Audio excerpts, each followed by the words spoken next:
"Now you shall not speak in that tone," cried Miss Clifford. "Let us look at the bright side of life, and believe that God means us to be always ascending, always getting nearer to himself, always learning something new about him, always loving him better and better. To be sure, our souls are sick, and of themselves can't keep ever on the wing, but I have had some delightful thoughts of late from just hearing the title of a book, God's Method with the Maladies of the Soul. It gives one such a conception of the seeming ills of life, to think of him as our physician, the ills of all remedies, the deprivations only a wholesome regimen, the losses all gains. Why, as I study this individual case and that, see how patiently and persistently he tries now this remedy, now that, and how infallibly he cures the souls that submit to his remedies, I love him so. I am so astonished that we are restive under his unerring hand. Think how he dealt with me. My soul was sick unto death, sick with worldliness and self-pleasing and folly. There was only one way of making me listen to reason, and that was just the way he took. He snatched me right out of the world and shut me up in one room, crippled, helpless, and alone, and set me to thinking, till I saw the emptiness and shallowness of all in which I had hitherto been involved. And then he sent you and your mother to show me the reality of life, and to reveal to me my invisible, unknown physician. Can I love him with half my heart? Can I be asking questions as to how much I am to pay towards the debt I owe him? By this time Helen's work had fallen from her hands, and tears were in her eyes. "How I thank you," she said softly, "for what you have said. You have interpreted life to me. You have given me a new conception of my God and Saviour."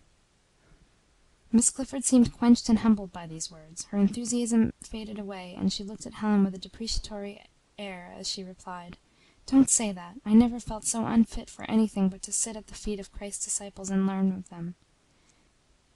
Yet I, so many years one of those disciples, had been sitting at her feet, and had learned of her. Never had I so realized the magnitude of the work to be done in this world, nor the power and goodness of him who has undertaken to do it all. I was glad to be alone, to walk my room singing praises to him for every instant in which, as my physician, he had disappointed my hope and defeated my joys, and given me to drink of the cup of sorrow and bereavement. May 24th. I read to Ernest the extract from Fenelon which has made such an impression on me. Every business man, in short, every man leading an active life, ought to read that, he said. We should have a new order of things as the result. Instead of fancying that our ordinary daily work was one thing, and our religion quite another thing, we should transmute our drudgery into acts of worship. Instead of going to prayer meetings to get into a good frame, we should live in a good frame from morning till night, from night till morning, and prayer and praise would be only another form of expressing the love and faith and obedience we had been exercising amid the pressure of business. I only wish I had understood this years ago, I said. I have made prayer too much of a luxury, and have often inwardly chafed and fretted when the care of my children at times made it utterly impossible to leave them for private devotion, when they have been sick, for instance, or in other like emergencies. I reasoned this way.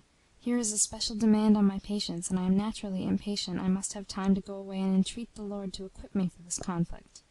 But I see now that the simple act of cheerful acceptance of the duty imposed, and the solace and support withdrawn, would have united me more fully to Christ than the highest enjoyment of his presence in prayer could. Yes, every act of obedience is an act of worship, he said. But why don't we learn that sooner? Why do we waste our lives before we learn how to live? I am not sure, he returned, that we do not learn as fast as we are willing to learn. God does not force instruction upon us, but when we say, as Luther did, "More light, Lord, more light," the light comes.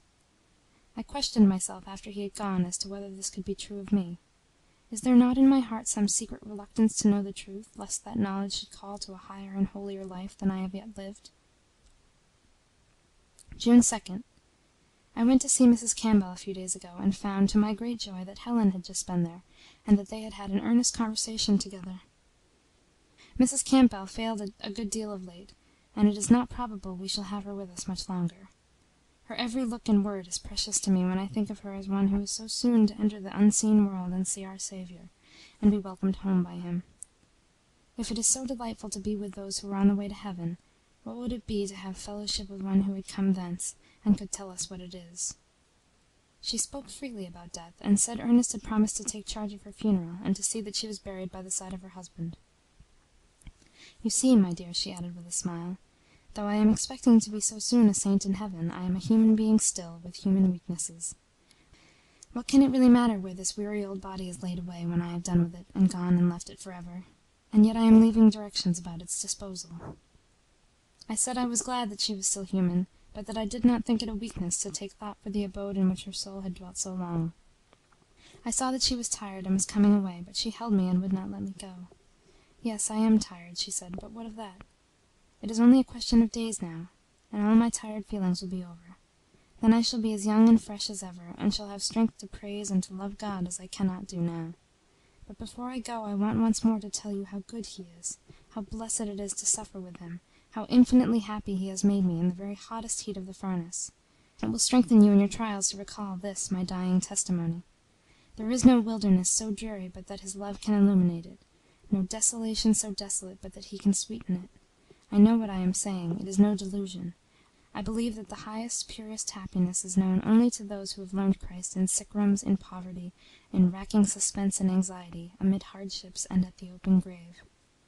Yes, the radiant face, worn by sickness and suffering, but radiant still, said in language yet more unspeakably impressive, "To learn Christ, that is life." I came into the busy and noisy streets as one descending from the mount, and on reaching home found my darling Una very ill in Ernest's arms.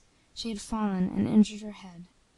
How I had prayed that God would temper the wind to this shorn lamb, and now she had had such a fall.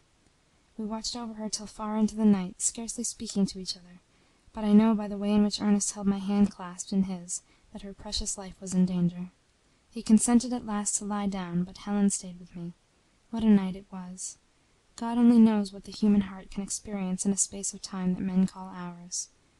I went over all the past history of the child, recalling all her sweet looks and words, and my own secret repining at the delicate health that cut her off from so many of the pleasures that belonged to her age. And the more I thought, the more I clung to her, on whom, frail as she is, I was beginning to lean, and whose influence in our home I could not think of losing without a shudder. Alas, my faith seemed for a time to flee, and I see just what a poor weak human being is without it. But before daylight crept into my room, light from on high streamed into my heart, and I gave even this, my ewe lamb, away as my free will offering to God. Could I refuse Him my child because she was the very apple of my eye? Nay, then, but let me give to Him, not what I value least, but what I prize and delight in most. Could I not endure heart-sickness for Him who has given His only Son for me? And just as I got to that sweet consent to suffer, He who had only lifted the rod to try my faith laid it down. My darling opened her eyes and looked at us intelligently and with her own loving smile. But I dared not snatch her and press her to my heart. For her sake I must be outwardly calm at least. June 6th. I am at home with my precious Una, all the rest having gone to church. She lies peacefully on the bed, sadly disfigured for the time, but Ernest said he apprehends no danger now, and we are a most happy, a most thankful household. The children have all been greatly moved by the events of the last few days, and hover about their sister with great sympathy and tenderness. Where she fell from, or how she fell, no one knows. She remembers nothing about it herself, and it will always remain a mystery. This is the second time that this beloved child has been returned to us after we had given her away to God. And as the giving cost us tenfold more now than it did when she was a feeble baby, so we receive her as a fresh gift from our loving Father's hand with tenfold delight. Ah, we have no excuse for not giving ourselves entirely to Him. He has revealed Himself to us in so many sorrows and in so many joys, revealed Himself as He doth not unto the world. End of chapter 25. Recording by Kalinda in Dover, New Hampshire, on July 25th, 2007.